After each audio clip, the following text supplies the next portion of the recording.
CJP போராட்டத்துக்கு எங்களுடைய நாடாளுமன்ற குழு தலைவர் திருமிகு கனிமொழி கருணாநிதி அவர்கள் நேரில் போய் ஆதரவு தந்தாங்க. ஆனா ஏன் தாவேகா சார்பில் ஒருத்தர் கூட போகவே இல்லை? மாண்பு உறுப்பினர் தவறான கருத்து சொல்றீங்க. பள்ளிக்கல்வித்துறை அமைச்சர் அவர்கள். மாண்புமிகு பேரவைத் தலைவர் அவர்களே,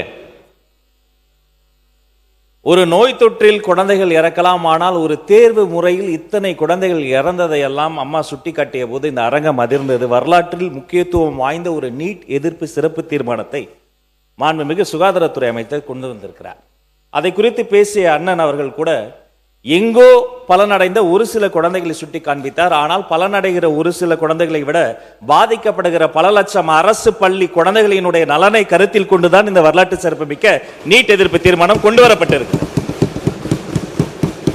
பெருந்தன்மையோடு இத்தனை அவதூறுகளையும் தாண்டி மதிப்பிற்குரிய மாண்புமிகு பொதுப்பணித்துறை அமைச்சர் சொல்கிறார், அரசியலை வைத்து இதில் பேச வேண்டாம், ஆக்கப்பூர்வமாக பேச வேண்டும் என்று சொன்ன பிறகும் கூட தொடர்ச்சியாக மாண்புமிகு உறுப்பினர் அவர்கள் அவதூறுகளை அள்ளி வீசுகிறார். நான் சொல்லிக் கொள்கிறேன், அரசியலில் அரியணை ஏறுவதற்கு முன்பே அருமை தங்கை இந்த நீட்டுக்கு எதிரான போரில் முதல் விதையாக விழுந்த அனிதாவின் வீட்டில் தரையில் அமர்ந்த மனிதர் என்னுடைய மாண்புமிகு முதல்வர். அனிதாவின் உடன் பிறந்த அண்ணன், உடன் பிறந்த சகோதரன், அனிதா வாங்கிய அந்த +2 மதிப்பெண்ணை டி-ஷர்ட்டில் போட்டு அலைந்த மாமனிதன் மணிரத்னம் மட்டுமல்ல, உடன் பிறவாத அண்ணனாக நின்று கொண்டிருந்தவர் என்னுடைய மாண்புமிகு முதல்வர்.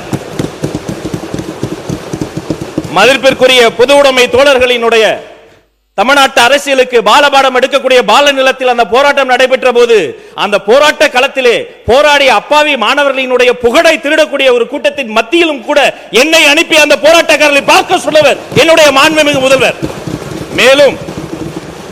மேலும் அருமை உறுப்பினர் தமீமுன் அன்சாரி அவர்கள் குறிப்பிட்டதை போல அந்த பட்டினி போராட்டத்தை எடுத்த என்னுடைய தோழர்கள் புளியந்தோப்பு மோகன் உள்ளிட்ட அத்தனை பேரையுமே நான் மதிப்பிற்குரிய சுகாதாரத்துறை அமைச்சர் எனது அருமை தம்பி கொரடா, வாரிய தலைவர் அருமை தம்பி லயலாமணி பல முறை நேரில் சென்று பார்த்து போராடக்கூடியவர்களை சுற்றி இருக்கக்கூடியவர்களுக்கும் தேவைப்படக்கூடிய தண்ணீர் உள்ளிட்ட அனைத்து உதவிகளையும் செய்கிறோம் என்று சொன்னால் சென்றவர்கள் நாங்கள், எங்களை செல்ல சொன்ன மாமனிதர் மாண்புமிகு தமிழ்நாடு முதலமைச்சர். எனவே தயவு கூர்ந்து உங்கள் அரசியலை அப்பால் வைத்துவிட்டு இந்த வரலாற்று முக்கியத்துவம் வாய்ந்த இந்த தீர்மானத்தை வழிமொழிந்து இந்த மாமன்றத்தில் அனைவரும் ஒருமனதாக நிறைவேற்ற வேண்டும் என்று உங்கள் மூலமாக கேட்டுக்கொள்கிறேன். மாண்பு உறுப்பினர் வரவேற்று முடிச்சிருங்க. சார், நான் டெல்லிக்கு ஏன் போனேன்னு கேட்டேன், அதுக்கு பதிலாக இந்த கேள்விகள்லாம் இடமில்லை, அவை குறித்து நீக்கப்படுகிறது. நீங்க வரவேற்று முடிச்சிருங்க. அனிதா இதுக்கு போனாங்க சார், அது கரெக்ட். இப்ப ஜூன் 21 மறுதேர்வுக்கு முன்னாடி சேலத்தில் சேர்ந்த கோபிகா, தருமபுரி ரோஷினி, கிருஷ்ணகிரி வெற்றி ஆனந்தன் 3 தமிழ் ஊர்கள் நீட்னால இறந்தாங்க. இதுக்கு யார் சார் போனது? உறுப்பினர் பேசுவதை நிறுத்திக் கொள்ளலாம்.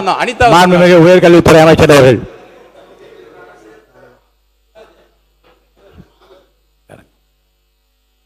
பேரவைத் தலைவர் அவர்களே, இத்தனை முறை கூறியும் அவர் மீண்டும் அரசியலை பேசிக் கொண்டிருக்கிறார். அண்ணனுக்கு ஒரு நினைவூட்டல்.